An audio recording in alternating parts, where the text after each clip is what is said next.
à tout nombre complexe z est égal à a plus ib, on va associer ce que l'on appelle un module. Alors pour z égale a plus ib, on va noter le module de z comme ceci, et il est défini par la racine carrée de a2 plus b2. Donc la partie réelle au carré plus la partie imaginaire au carré, et on prend la racine de cette somme. Alors souvenez-vous que si on dessine dans un repère le point M d'affixe z, c'est-à-dire qui, en coordonnées ici, à la partie réelle A, et sur l'axe des imaginaires purs à la partie imaginaire B, à ce moment-là, le vecteur OM est comme ceci, avec quand même un angle θ, on avait dit, qui est l'argument, mais on y reviendra. Eh bien, le module de z, ça n'est rien d'autre que la longueur du vecteur OM, donc la norme du vecteur OM. Donc graphiquement, c'est ça que ça représente. Donc quand on calcule un module, on est en train de donner la longueur du vecteur dont l'extrémité a pour affixe z et l'origine O, eh bien c'est l'origine du repère. Alors, en ayant défini le module, on a quelques opérations que l'on peut, quelques propriétés en tout cas que l'on peut souligner.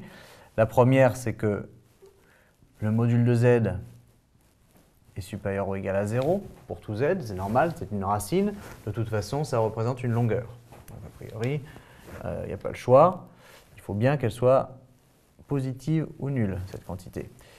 Maintenant, si le module de z vaut 0, eh bien, ça veut dire que cette quantité vaut 0, ou alors que la longueur du vecteur est nulle, autrement dit que à la fois a et b doit être nul, ce qui revient évidemment à z égale 0.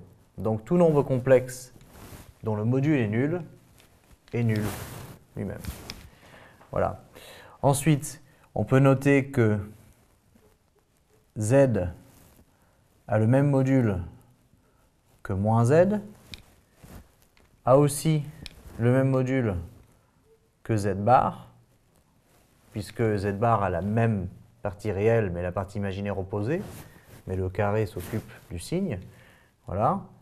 Et donc que z bar a évidemment le même module que moins z bar. Grosso modo, si on allait représenter ça très rapidement dans un repère, mettons qu'on ait z ici, à ce moment-là, on sait qu'on a moins z ici, on sait qu'on a z bar ici, parce qu'on sait que z et z bar sont symétriques par rapport à l'axe des abscisses, et du coup, on sait que moins z et moins z bar sont symétriques également par rapport à l'axe des abscisses, donc on a moins z bar ici. Et toutes les longueurs sont les mêmes, autrement dit, on pourrait tracer un cercle qui passe par tous ces points, qui n'est pas forcément le cercle trigo, mais en tout cas, toutes ces longueurs ici sont les mêmes. C'est ça que ces égalités veulent dire. Et dernier point, c'est qu'effectivement, si on multiplie z par z bar, eh bien on va récupérer a carré plus b carré. Souvenez-vous, on l'a vu qu'on a fait l'inverse d'un nombre complexe avec la quantité conjuguée.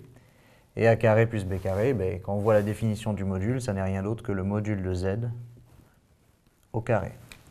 Donc voilà pour la définition du module et quelques propriétés et un petit calcul rapide qui rattache z et z bar au module de z. Se souvenir évidemment de la définition, à connaître par cœur, et se souvenir de l'interprétation graphique que l'on peut en faire. Le module de z, c'est la norme du vecteur dont l'origine est à l'origine du repère, et l'extrémité m a pour affixe z.